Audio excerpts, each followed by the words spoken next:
Assalamualaikum warahmatullahi wabarakatuh. Bismillahirrahmanirrahim. Ila hadrat Nabil Mustafa Rasulullah sallallahu alaihi wasallam wa ala alihi wa azwajihi wa dzurriyyati wa ali badil kiram ila hadrati wa samsa salibin samil ahdaram ila hadrati syai'ulillahi lana wa lahumul fatihah. A'udzu billahi minasyaitonir rajim. Bismillahirrahmanirrahim. Alhamdulillahi rabbil alamin arrahmanir rahim maliki yaumiddin. Iyyaka na'budu wa iyyaka nasta'in ihdinas siratal mustaqim siratal ladzina an'amta 'alaihim ghairil maghdubi 'alaihim waladdallin amin.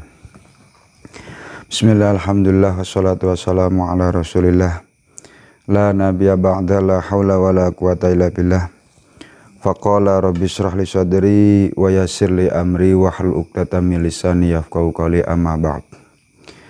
Ma'asyiral muslimin rahimakumullah. Kita masih melanjutkan ngaji kitab Safinatun Najah. Pada kesempatan kali ini kita menginjak pada pasal alladzi yadhuru minan najasati. Sesuatu yang berasal dari najis bisa suci. Bismillahirrahmanirrahim. Qala al-musannifu rahimakumullah wa nafa'ana bi ulumihi fid dharain amin Allahumma amin. Bismillahirrahmanirrahim. Faslun ayatal faslun utawi kikono pasal. Alladzi utawi perkara yadhuru kang bisa suci minan najasati saking pira-pira najis iku salasun ana telu. Al khamru suci ku arak.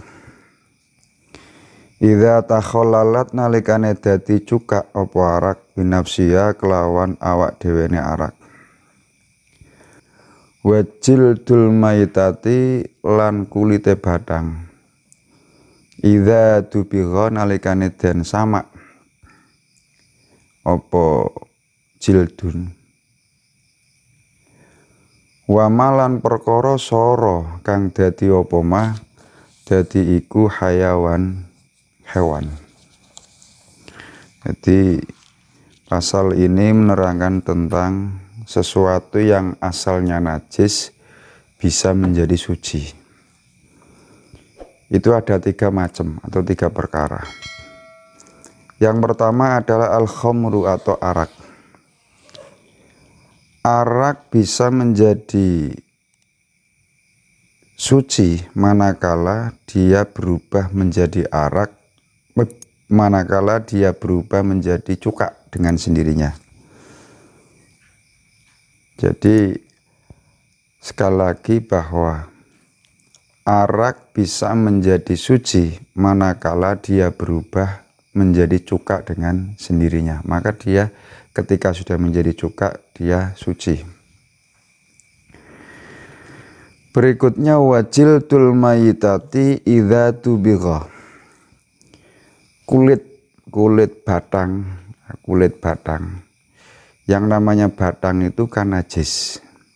Pengertian batang adalah bangkai ya. Pengertian bangkai adalah sesuatu yang mati tanpa disembelih dengan mengucapkan asma Allah, maka dia disebut dengan bangkai. Misalkan dia mati dengan sendirinya, atau mati karena kecelakaan, ketubruk motor atau mobil dan sebagainya. Itu ketika dia mati, hewan itu mati, maka dia sudah menjadi bangkai. Tetapi ketika mati dengan disembelih mengucapkan asma Allah, meskipun sama-sama mati, dia bukanlah bangkai. Ya, maka ketika disentuh tidak apa-apa. Walaupun sama-sama binatang yang biasa kita sentuh, sama-sama mati bareng, cuman yang satu mati karena kecelakaan, yang satu mati karena disembelih. Baru mati, ya masih hangat-hangatnya mati. Sama-sama disentuh. Yang mati karena kecelakaan, dia itu statusnya sebagai bangkai, maka dia itu najis meskipun baru. Tapi yang satu mati karena disembelih, dia tidak najis meskipun sama-sama mati. Nah, ini yang perlu kita pahami betul. Jadi yang namanya bangkai itu adalah sesuatu yang mati bukan disembelih karena Allah, itu namanya mati bangkai. Ya, hukumnya bangkai adalah najis. Tetapi yang mati karena disembelih itu tidak najis. Ini perlu kita pahami betul. Lah, kulitnya bangkai, artinya kulit dari hewan yang mati bukan karena disembelih dengan asma Allah, maka dia hukumnya najis. Karena najis, sebenarnya dia tidak bisa untuk digunakan yang berkaitan dengan ibadah yang membutuhkan kesucian. Ya, bisa suci dengan satu syarat, dia disamak. Disamak itu apa? Dibasuh dengan berbagai macam ramuan, misalkan godong wido, roka purbarus dan sebagainya lah. Ya, dan itu pun ketika kulit batang tadi sudah menjadi suci karena disamak pun belum atau tidak bisa untuk dimakan, kan seperti itu. Pun wama soro hayawanan, sesuatu yang tadinya najis kemudian kok berubah menjadi hewan, maka hewan itu suci. Nah, maksudnya sesuatu yang berasal dari najis kok kemudian dia dengan sendirinya menjadi hewan, maka dia akan menjadi suci. Misalkan kotoran ayam. Yang namanya kotoran ayam selamanya dia najis. Tetapi kalau kemudian kok berubah menjadi hewan, hewan itu kemudian terbang, kemudian hinggap di kita, itu status hewan tadi itu bukan lagi kotoran hewan, tetapi dia sudah menjadi binatang, dia suci, kan seperti itu. Itu beberapa hal yang sesuatu awalnya dari sesuatu yang najis bisa menjadi suci dengan sendirinya. Itu ada 3 perkara tadi. Yang pertama khomer, ketika dia berubah menjadi cokak dengan sendirinya. Kemudian kulit bangkai ketika dia sudah disamak. Kemudian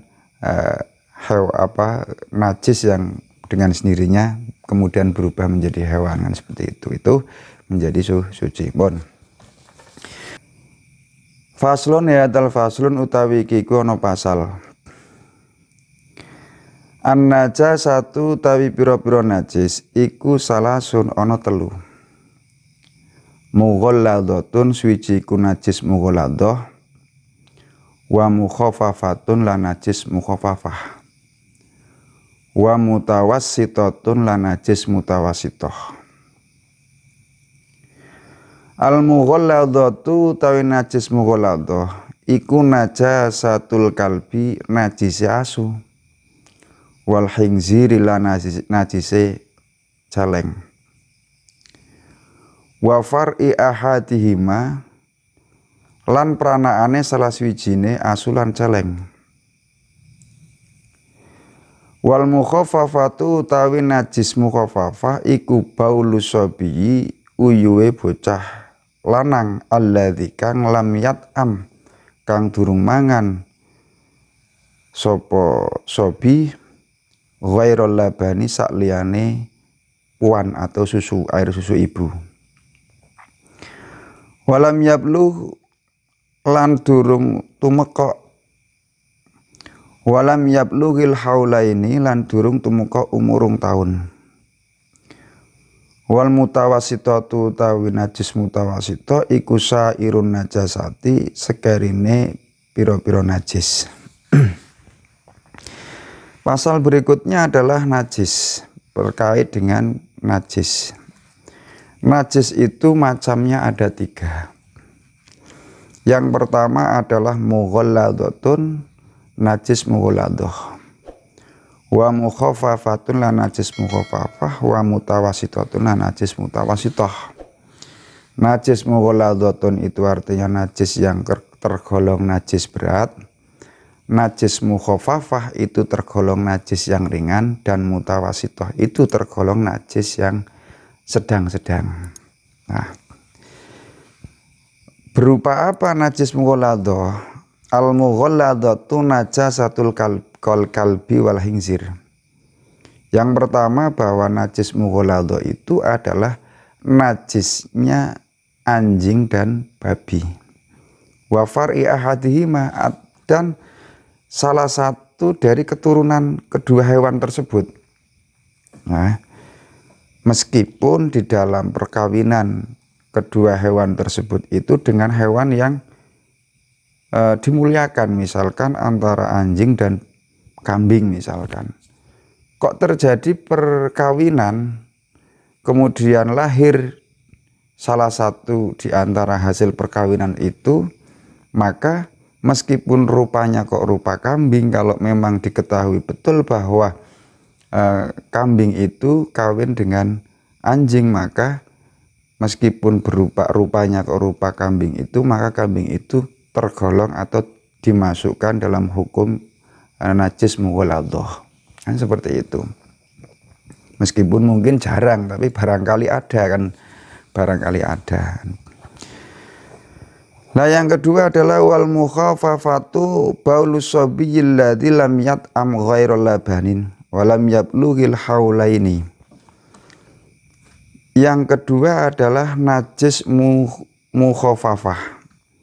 Najis mukhafafah ini adalah najisnya anak kecil, dalam najisnya anak kecil dan anak-anak laki-laki. Artinya najisnya anak laki-laki yang belum makan apapun kecuali minum air susu ibu, dan anak tersebut belum sampai 2 tahun. Jadi meskipun misalkan ada anak laki-laki sudah lebih dari 2 tahun, meskipun hanya minum air susu ibu, dia masih tetap bukan tergolong najis mukhafafah, tapi sudah masuk pada najis mutawasitoh, karena batas usia maksimal anak laki-laki dikatakan sebagai najis mukhafafah itu maksimal 2 tahun.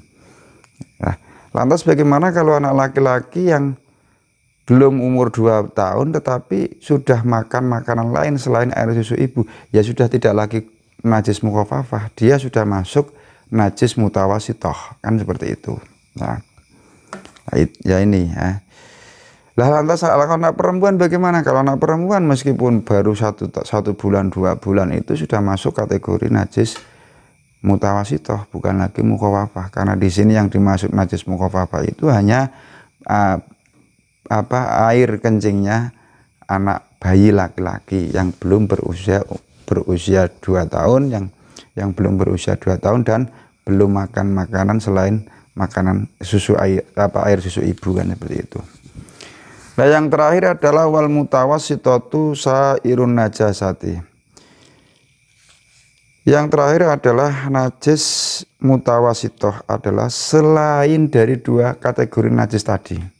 Artinya bukan dari golongan najis ya dari anjing maupun babi, atau bukan najisnya anak kecil laki-laki yang belum berusia 2 tahun yang belum makan apa kecuali air susu ibu.